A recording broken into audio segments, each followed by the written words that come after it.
Bienvenue en cuisine. Aujourd'hui, on assure aussi bien pour les grands que pour les petits. On se laisse gagner par la nostalgie de la cuisine de nos grands-mères et on revisite le sacro-saint hachis parmentier.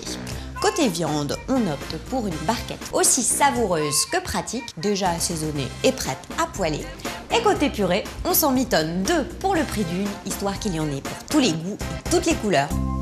Pendant que la viande se met à température ambiante, nous, on s'attaque à la préparation de notre duo de purée. D'un côté, on a des pommes de terre coupées en petits morceaux et des fleurettes de brocoli. Et de l'autre, la même base de pommes de terre, avec cette fois-ci des rondelles de carottes. Dans les deux cas, on les plonge dans l'eau. Et pendant la cuisson des légumes, on s'occupe de la préparation de notre viande. Dans une poêle à fond anti-adhésif, avec une noisette de beurre, on dépose notre hachis de bœuf qui est déjà subtilement mariné avec de l'oignon, de la muscade, de l'ail et du persil. Et on laisse cuire sans dessécher pendant quelques minutes à feu moyen tout en remuant régulièrement. Ça sent bon.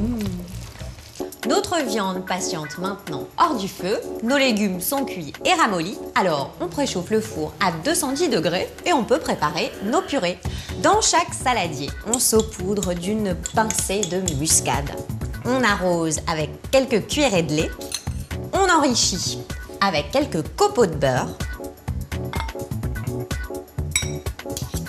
on sale et on poivre généreusement et on réduit en purée.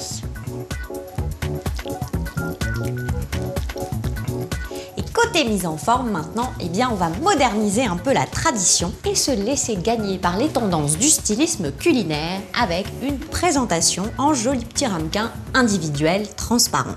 On commence avec une couche de purée de brocoli. On continue avec un cœur de viande hachée.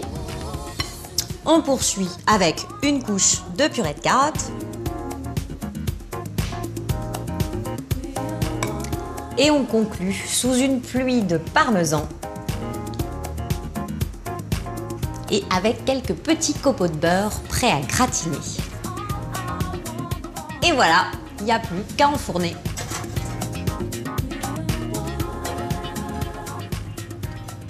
Et après une quinzaine de minutes de cuisson, on retrouve nos jolis hachis tout dorés. On les décore avec quelques morceaux de légumes cuits qu'on a mis de côté pendant la préparation.